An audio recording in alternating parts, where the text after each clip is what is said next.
ಬಿಹಾರ ವಿಧಾನಸಭೆ ಚುನಾವಣೆಯ ಅಖಾಡದಲ್ಲಿ ಈಗ ಮಾತಿನ ಭರಾಟೆ ಬಹಳ ದೊಡ್ಡ ಮಟ್ಟದಲ್ಲಿ ಸಾಗ್ತಾ ಇದೆ. ಪ್ರಧಾನಮಂತ್ರಿ ನರೇಂದ್ರ ಮೋದಿ ಅವರ ವಿರುದ್ಧ ಇವತ್ತು ರಾಹುಲ್ ಗಾಂಧಿ ತೀವ್ರ ವಾಗ್ದಾಳಿಯನ್ನು ನಡೆಸಿದ್ದಾರೆ. ಜನ ವೋಟ್ ಹಾಕ್ತೀವಿ ಅಂದರೆ ಡ್ಯಾನ್ಸ್ ಬೇಕಿದ್ರೂ ಮಾಡೋದಕ್ಕೂ ರೆಡಿ ಇರ್ತಾರೆ ಪ್ರಧಾನಿ ಅಂತ ರಾಹುಲ್ ಗಾಂಧಿ ವಾಗ್ದಾಳಿ ನಡೆಸಿರುವಂಥದ್ದು ಬಿಜೆಪಿಯ ಕೆಂಗಣ್ಣಿಗೆ ಗುರಿಯಾಗಿದೆ.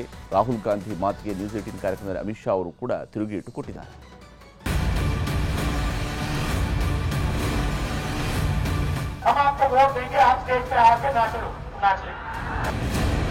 ಬಿಹಾರ ವಿಧಾನಸಭೆ ಚುನಾವಣೆಯಲ್ಲಿ ಪ್ರಚಾರ ಜೋರಾಗಿದೆ. ರಾಜಕೀಯ ವಾಗ್ಯುದ್ಧಗಳು ಶುರುವಾಗಿವೆ. ಕೇಂದ್ರ ಗೃಹ ಸಚಿವ ಅಮಿತ್ ಶಾ ಇವತ್ತು ಬೆಗುಸರಾಯ್ನಲ್ಲಿ ಭರ್ಜರಿ ಪ್ರಚಾರ ಮಾಡಿದ್ರು.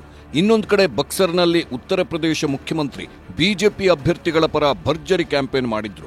ಮತ್ತೊಂದು ಕಡೆ 59 ದಿನಗಳಿಂದ ಬಿಹಾರಕ್ಕೆ ಬರದೆ ದೂರವಿದ್ದ ಕಾಂಗ್ರೆಸ್ ನಾಯಕ, ಲೋಕಸಭೆ ವಿಪಕ್ಷ ನಾಯಕ ಇವತ್ತು ಆರ್ಜೆಡಿ ಮುಖ್ಯಸ್ಥ ತೇಜಸ್ವಿ ಯಾದವ್ ಜೊತೆ ಜಂಟಿಯಾಗಿ ಪ್ರಚಾರ ಸಮಾವೇಶದಲ್ಲಿ ಭಾಗಿಯಾದ್ರು.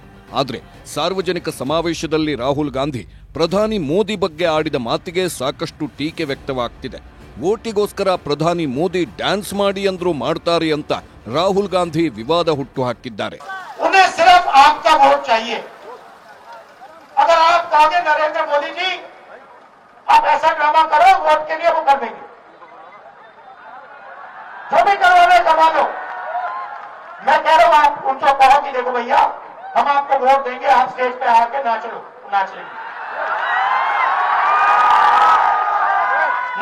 कह रहा हूं आप कोशिश करो।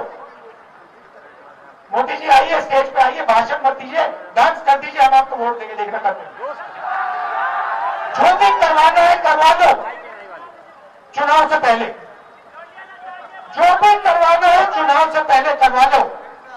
चुनाव के बाद नरेंद्र मोदी नहीं दिखाई देंगे। ರಾಹುಲ್ ಗಾಂಧಿ ಆಡಿದ ಮಾತಿಗೆ ಬಿಜೆಪಿ ಕೆರಳಿ ಕೆಂಡವಾಗಿದೆ. ನೆಟ್ವರ್ಕ್ 18 ಸಂದರ್ಶನದಲ್ಲಿ ಮಾತನಾಡಿದ ಗೃಹ ಸಚಿವ ಅಮಿತ್ ಶಾ ರಾಹುಲ್ ಪ್ರಧಾನಿ ಅವರ ಬಗ್ಗೆ ಆಡಿದ ಮಾತಿಗೆ ಆಕ್ರೋಶ ಹೊರಹಾಕಿದ್ರು. अभी राहुल जी ने आज कुछ मोदी जी के बारे में कहा है कि वोटों के लिए मोदी जी कुछ भी करेंगे, अगर आप बोलोगे तो स्टेज में नाचकर भी दिखाएंगे। हमारे संग बघेल जी यहाँ आज दिन में जुड़े हुए थे। बघेल जी ने कहा मोदी जी किसी भी स्तर तक जा सकते हैं वोटों के लिए, क्या कहना चाहेंगे? देखिए, तो अब राहुल जी का सवाल है, इनका स्तर कितना नीचे उनको गिराना है।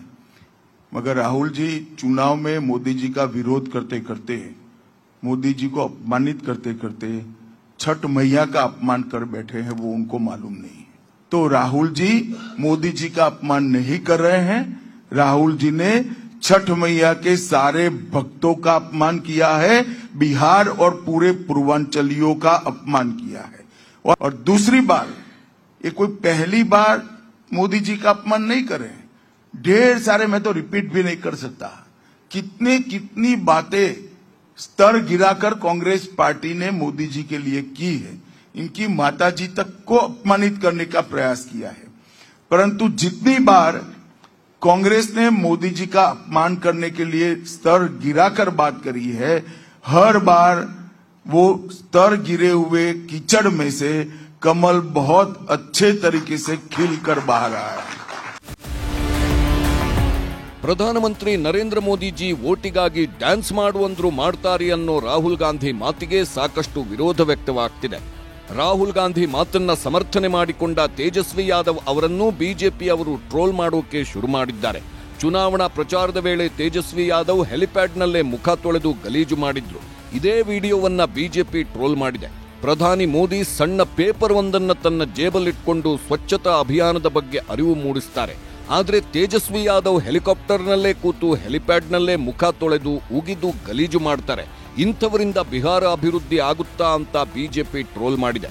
ಏನೇ ಆಗಲಿ, ನವೆಂಬರ್ 6ಕ್ಕೆ ಬಿಹಾರದಲ್ಲಿ ಮೊದಲ ಹಂತದ ಮತದಾನ ನಡೆಯಲಿದ್ದು, ಅಲ್ಲಿವರೆಗೂ ಇನ್ಯಾವ್ಯಾವ ಆರೋಪ ಪ್ರತ್ಯಾರೋಪಗಳು ಹೊರಗೆ ಬರುತ್ತೋ ಏನೋ.